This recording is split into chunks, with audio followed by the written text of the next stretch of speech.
நீலகிரி மற்றும் கோவை மாவட்டங்களில் 3 நாட்களுக்கு கனமழை பெய்ய வாய்ப்புள்ளதாக சென்னை வானிலை ஆய்வு மையம் தெரிவித்துள்ளது. இதுகுறித்து வெளியிடப்பட்டுள்ள அறிவிப்பில் புதன், வியாழன், வெள்ளிக்கிழமையில் கோவை மாவட்டத்தின் மலைப்பகுதிகள் மற்றும் நீலகிரியில் ஓரிரு இடங்களில் கனமழை பெய்ய வாய்ப்புள்ளதாக தெரிவிக்கப்பட்டுள்ளது. வரும் 1ஆம் தேதி வரை தமிழ்நாட்டின் ஓரிரு இடங்களிலும், புதுச்சேரி மற்றும் காரைக்கால் பகுதிகளிலும் இடி மின்னலுடன் கூடிய மிதமான மழைக்கு வாய்ப்புள்ளதாக அறிவிக்கப்பட்டுள்ளது.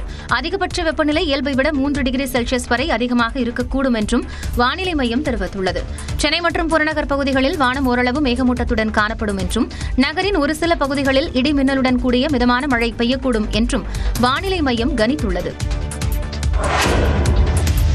மதுரை தாவேக்க மாநாட்டில் நடைமேடையில் இருந்து தன்னை கீழே தூக்கி வீசிய விஜயின் பவுன்சர் மீது நடவடிக்கை எடுக்க கோரி ரசிகர் ஒருவர் புகார் அளித்துள்ளார். மதுரை பாரப்பத்தியில் கடந்த 21ஆம் தேதி தாவேக்காவின் 2வது மாநில மாநாடு நடைபெற்றது. அதில் விஜய் ரேம்ப் வாக் சென்றபோது அவரை நெருங்குவதற்காக நடைமேடை மீது ஏராளமான தொண்டர்கள் ஏறினர். அவர்களை விஜயின் பாதுகாவலர்கள் தடுத்து தடுப்பிற்கு வெளியே தள்ளினர். இதில் குண்டுக்கட்டாக தூக்கி வீசப்பட்ட பெரம்பலூர் மாவட்டம் பெரியம்மாபாளையம் கிராமத்தைச் சேர்ந்த சரத்குமார் நெஞ்சு பகுதியில் காயம் ஏற்பட்டதாக பெரம்பலூர் எஸ்பி அலுவலகத்தில் புகார் அளித்தார்.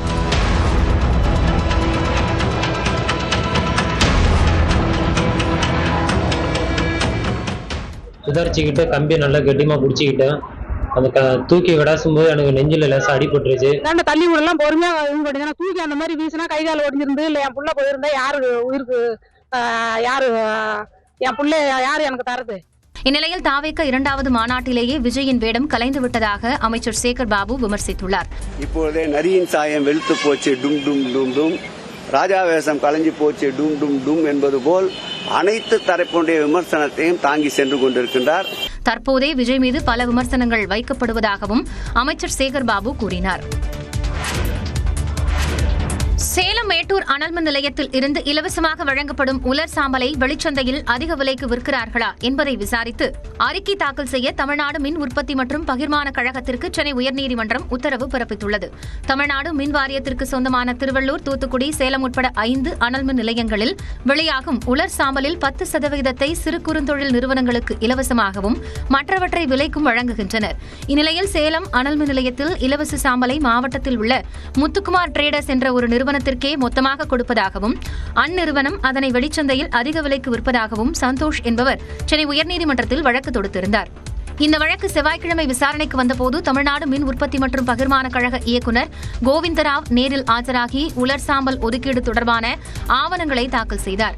இதனைத் தொடர்ந்து புகார் தொடர்பாக உடனடியாக ஏன் விசாரணை நடத்தவில்லை என நீதிபதிகள் கேள்வி எழுப்பினர். இதற்கு பதிலளித்த அரசு தலைமை வழக்கறிஞர் விசாரிக்க 3 பேர் கொண்ட குழு அமைக்கப்பட்டிருப்பதாக கூறினார்.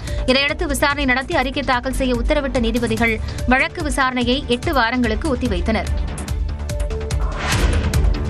தெருநாய்களுக்கு கருத்தடை செய்வது, தடுப்பூசி செலுத்துவது உள்ளிட்ட நடவடிக்கைகளை மத்திய மாநில அரசுகள் தீவிரப்படுத்த வேண்டும் என்று தேமுதிக பொதுச் செயலாளர் பிரேமலதா விஜயகாந்த் வலியுறுத்தியுள்ளார். உலக நாய்கள் தினத்தை முன்னிட்டு அறிக்கை வெளியிட்டுள்ள அவர், தெருநாய்கள் எண்ணிக்கை அதிகரிப்பு, நாய்க்கடி மற்றும் பொதுமக்களின் பாதுகாப்பு குறித்து கவலை அதிகரித்திருப்பதாக தெரிவித்துள்ளார். எனவே தெருநாய்களுக்கு கருத்தடை செய்வது, தடுப்பூசி செலுத்துவது ஆகியவை அவசியம் என்று அவர் வலியுறுத்தியுள்ளார். நாய்க்கடி ஏற்பட்டால் செய்ய வேண்டிய மருத்துவ சிகிச்சை குறித்து மக்களுக்கு விழிப்புணர்வு அவசியம் என்றும் அவர் கூறியுள்ளார். மேலும் நாய்கள் உயிரின குடும்பத்தின் ஒரு பகுதி என்றும் அவற்றை அழிக்காமல் கூடுதல் காப்பகங்கள் அமைத்து பொதுமக்கள் பாதுகாப்பையும் விலங்குகள் நலனையும் காக்க வேண்டும் என்றும் மத்திய மாநில அரசுகளுக்கு பிரேமலதா விஜயகாந்த் கோரிக்கை வைத்துள்ளார்.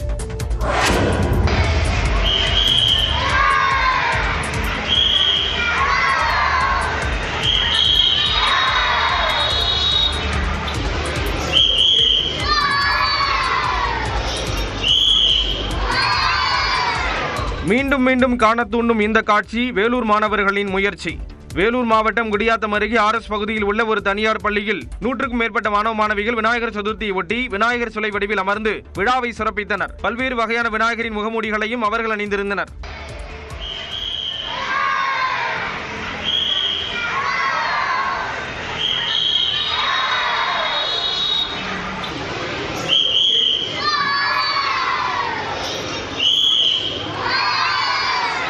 மேலும் அவர்களே தயாரித்து கொண்டு வந்த களிமண்ணால் ஆன விநாயகரை வைத்து வழிபாடு செய்த நிலையில் அவர்களுக்கு சுண்டல், கொழுக்கட்டை உள்ளிட்ட பண்டங்கள் வழங்கப்பட்டன.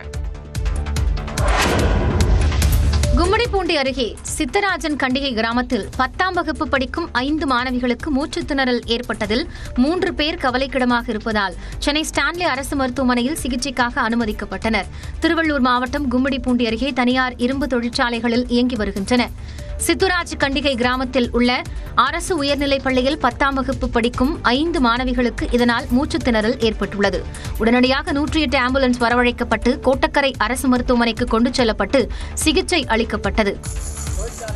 நிர்வாகம் அத்துமீறல், எவ்வளவு புகை வேணா விடுறது, எவ்வளவு குப்பைங்க வேணா கொட்டுறது, என்ன கழிவு நீர் வேணா வெளியிடுறது. அதோட விளைவுதான் பாத்தீங்கன்னா இன்னைக்கு 10வது படிக்கக்கூடிய மாணவர்கள் 5 மாணவர்கள் அரசு மருத்துவமனைக்கு வந்திருக்காங்க. இதுல 3 மாணவர்கள் பாத்தீங்கன்னா மேல் சிகிச்சைக்காக ஸ்டான்லி மருத்துவமனைக்கு கொண்டு சென்றிருக்காங்க. 5 மாணவிகள் மருத்துவமனையில் அனுமதிக்கப்பட்டு சிகிச்சை அளிக்கப்பட்ட நிலையில் 3 மாணவிகள் கவலைக்கிடமாக இருப்பதால் சென்னை ஸ்டான்லி அரசு மருத்துவமனைக்கு மேல் சிகிச்சைக்காக அனுப்பி வைக்கப்பட்டனர்.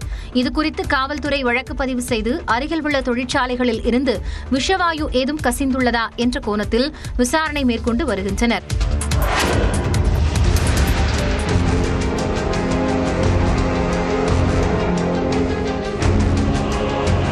ஹிமாச்சல பிரதேசத்தில் பெய்த மழையால் பேசாற்றில் ஏற்பட்ட வெள்ளத்தில் கட்டிடங்கள் அடித்துச் செல்லப்படும் பதற வைக்கும் காட்சிகளே இவை. ஹிமாச்சல பிரதேசத்தில் தொடர்ந்து 1 வார காலமாக கனமழை பெய்து வருகிறது. இதனால் அங்குள்ள பேசாற்றில் அபாய எல்லையை கடந்து வெள்ளம் பெருக்கெடுத்து ஓடுகிறது. இதில் சாலைகள், ஆற்றங்கரையில் உள்ள ஹோட்டல்கள், வீடுகள் உள்ளிட்டவை அடித்துச் செல்லப்பட்டன.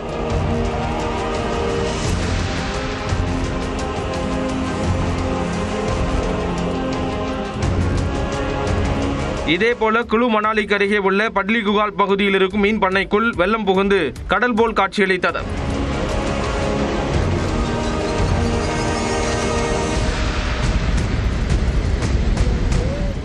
குழுவில் மலைப்பகுதிகளில் உள்ள சாலைகளுடன் அதில் நிறுத்தி வைக்கப்பட்டிருந்த வாகனங்களும் அடித்துச் செல்லப்பட்டன. மணாலி தேசிய நெடுஞ்சாலை இருந்த இடமே தெரியாத அளவுக்கு அடித்துச் செல்லப்பட்டது.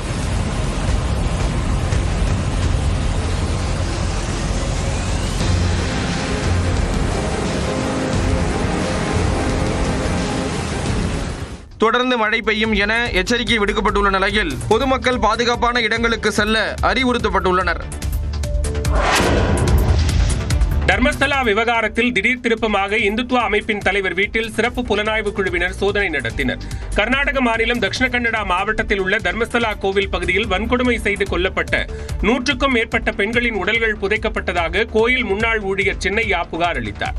இதுகுறித்து சிறப்பு புலனாய்வு குழு விசாரித்து வருகிறது. இதில் புகார் அளித்த சின்னையாவிடம் விசாரணை நடத்தியதில் அவர் தவறான தகவல்களை கூறி போலீசாரை அலைக்கழித்தது தெரியவந்தது. இதனைத் தொடர்ந்து அவரை சிறப்பு புலனாய்வு குழுவினர் கைது செய்தனர். விசாரணையில் சின்னையா ராஷ்டிரிய இந்து ஜாக்ரன் வேதிகா என்ற அமைப்பின் தலைவரான மகேஷ் ஷெட்டி திமரோடி வீட்டில் 2 மாதங்கள் தங்கியிருந்தது தெரியவந்தது. அதனைத் தொடர்ந்து தட்சிண கன்னடா மாவட்டத்தின் உஜிரே பகுதியில் மகேஷ் ஷெட்டி திமரோடி வீட்டில் சிறப்பு புலனாய்வு குழுவினர் அதிரடி சோதனையில் ஈடுபட்டனர். ஆயுதமேந்திய போலீசார் பாதுகாப்புடன் சோதனை மேற்கொள்ளப்பட்டது. அப்போது அவரது வீட்டில் சின்னையா தங்கியிருந்ததற்கான ஆதாரங்கள் திரட்டப்பட்டதாக தெரிகிறது.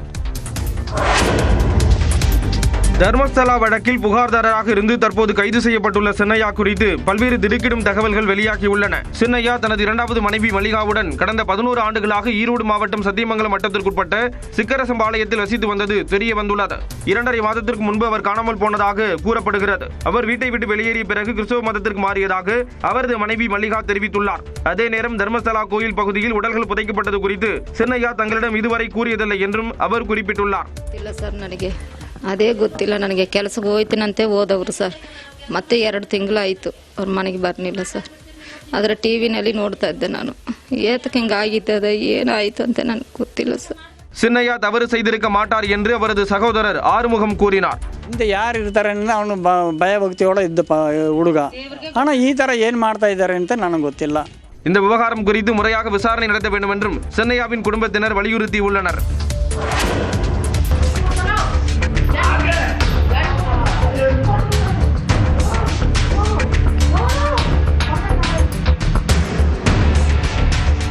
மது அருந்திவிட்டு வந்து தகராறு செய்த கணவனை மனைவி பேய் போல் நடித்து தர்ம அடி கொடுத்து தாக்கிய காட்சிதான் இது.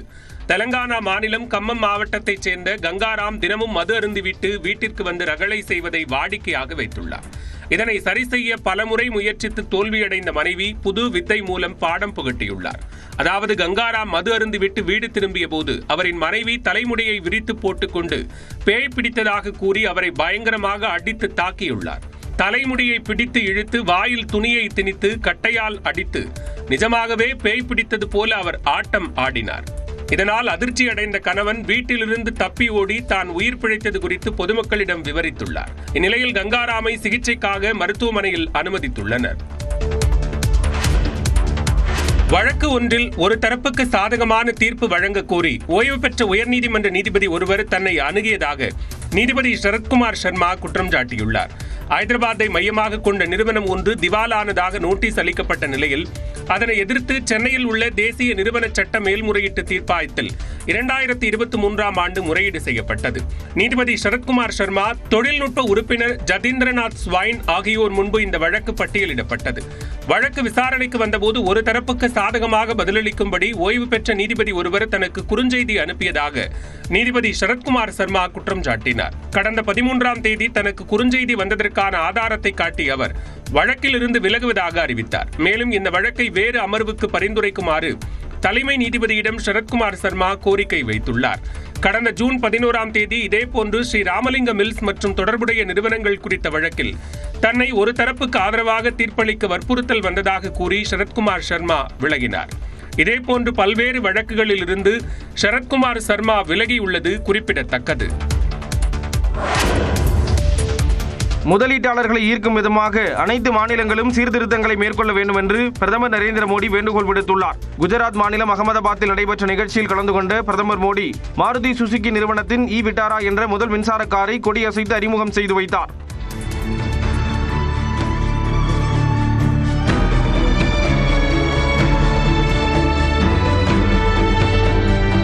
நிகழ்ச்சியில் பேசிய பிரதமர், ஜப்பானைச் சேர்ந்த சுசுகி நிறுவனம் இந்தியாவில் மின்சார கார்களை தயாரித்து ஜப்பான் உட்பட 100க்கும் மேற்பட்ட நாடுகளுக்கு ஏற்றுமதி செய்ய உள்ளதாக கூறினார். கடந்த 11 ஆண்டுகளில் இந்தியா உற்பத்தி துறையில் 500% வளர்ச்சி கண்டுள்ளதாகவும் செல்போன் உற்பத்தி துறையில் 2700% வளர்ச்சி கண்டுள்ளதாக பெருமிதம் தெரிவித்தார்.